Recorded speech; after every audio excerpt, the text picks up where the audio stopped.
Great city and the city council here with you.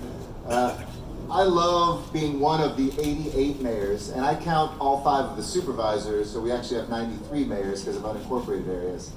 93 chief executives of all of the neighborhoods, of the hamlets, the pueblos that make up LA County. And I know the mayor of LA traditionally is the one that the rest of the mayors hate, because we only have 40% of the population, but like 90% of the headlines. So when I came in, one of the things I started doing was convening all of us together every quarter.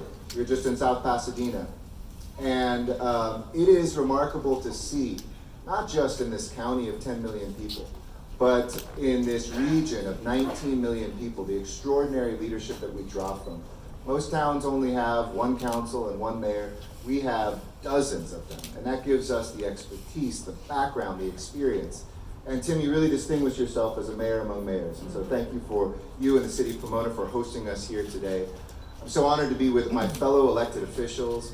Thank you, Congressman Torres, for your great work here, and knowing that we can push and look at even federal assistance here down the line. To Anthony Portantino, my brother and a man who has helped us on so many things in Los Angeles, from our fight on homelessness to looking at what we can do to increase our transportation. Chris Holden, thank you for bringing all those mayors there. And I did deliver what we said we'd do, because it is one city, it is one town. And you've been an extraordinary friend and leader as well. I know you guys have some legislation waiting to be signed on the old 710 freeway, which I wish you a good signature quickly with soon. To my supervisors, to Hilda Solis, who has been a mentor, a friend, a sister, a collaborator. She'll be the chair after me on Metro, so it's 1, 2, 3 in the next 3 years. And Catherine Barger, who is the most positive person I know. In the midst of tough, divisive times, she is a uniter. And John Fasana also supports the gold mine, I've heard too, so I appreciate that. He's been here since the signing of the Declaration of Independence, and really institutional memory for Metro. But to Phil and everybody else, to Habib, to all the board members of this authority, thank you for being here. And how about those Dodgers, huh? I was told to wear the gold line thing, but I had to wear the Dodgers thing, because that really does unite us. But you know, the thing I love about Los Angeles is not only our exceptional leadership, but we are now the 3rd largest metropolitan economy in the world. So Tokyo is number 1, it's $2 trillion worth. LA, we got someone from Tokyo back there. Watashi wa erikateru desu. We have New York, which is 1.1 trillion. And now LA is $1.05 trillion economy. And only 22nd in population. So if you do the division, we are the most productive economy per person in the world today. That is an amazing feat. We are ranked number 1 in the prestigious Schroders Global Index for the best place to invest in the world of all cities, up against the Tokyos and Londons and Mexico cities and Milans of the world. We are number 1, 2nd year running.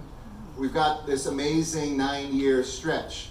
We're going to get ready for a 3rd time hosting the Olympics and 1st time the Paralympics. And our 28 by 28 program, of which this is a part of, will deliver solutions for folks, because this is one town. I love the words that were said that, the borders between us don't exist. We're proud of our hometowns. We are very proud of Pomona, of Los Angeles, of Laverne, of Glendora, of all the places that we come from. But we know when we leave here, we say we're from the same place. And we know that people who live in my city work in yours, and vice versa. We know that this is our Southern California. From the Inland Empire, you can go from San Bernardino to Santa Monica. You can go from San Juan Capistrano all the way up to Ventura. And it's part of one living, breathing organism of a city. And that's why we have to put past those days of division where we used to say this is about my town. And I think this embodies it here in the Gold Line. Whether it's giving up an airport to the Inland Empire, can actually own its own destiny and is doing extraordinarily well.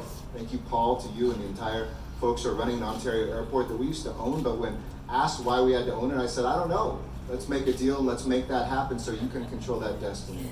Whether it's building, thank you. And it's a drinking game for us today, so we're going to take this all the way to Ontario. Since you're quoting movies, Anthony, I'll quote another one. It's infinity and beyond. This one.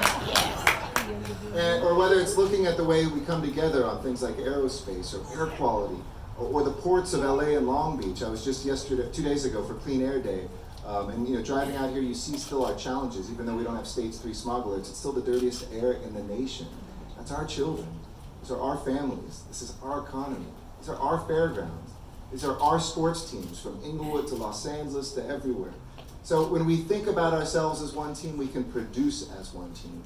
And I have no doubt that whatever hurdle we face to get this all the way to Montclair and to Ontario, we will overcome that, because we are Los Angeles. We are the city of angels. And we are a group that says yes and figures out a way at a moment when so much of this nation seems divided. And I've been so busy with LA. I don't know, Norm, if there's anything going on in Washington these days. I gotta read the news, but it seems pretty low key. I'm sure it's been very relaxed. But here, we don't worry about the party affiliation, our ethnicity, our age. We just worry about getting great things done, and that makes me so proud to be a small part of it. The last thing I'll say is, when we went forward with Measure M, I had a lot of folks saying, well, don't invest your capital. It was just before my re-election. They're like, this is a region-wide thing. At the time, Mike Antonovich and I, who are kind of politically a little bit different, decided to come together, and I had him co-author the motion to move forward, because I said, my city won't succeed if we don't have this. And this is our line too. This is our line too. And I promised the folks out here we would deliver. And the first groundbreaking we did post the passage, and thank you to all the voters, we have to continue to thank them for giving us the ability to do this, was out there in Azusa, and you guys gave me a great shovel that was filled with M&Ms. So M for Metro, M for Measure M. And it sits in my house very proudly. And my 7-year-old daughter, Maya, every day looks at those M&Ms, wanting to eat them. And I tell her, honey, we're going to have that there until those M&Ms rot. Because it is of all the hard work that we did to produce the largest measure in American history ×2 to make sure that we get out of this traffic, that we breathe better air. And the biggest fight of our lives, my friends, will be this next decade, of whether this Earth is a habitable planet for human beings. I'm not overstating that. The science is very, very clear. I'll be leaving tomorrow to go to Denmark to take over a group called C40, which is a global climate change group of the mega cities of the world, about 100 cities responsible for 25% of the world GDP, and you're a part of that.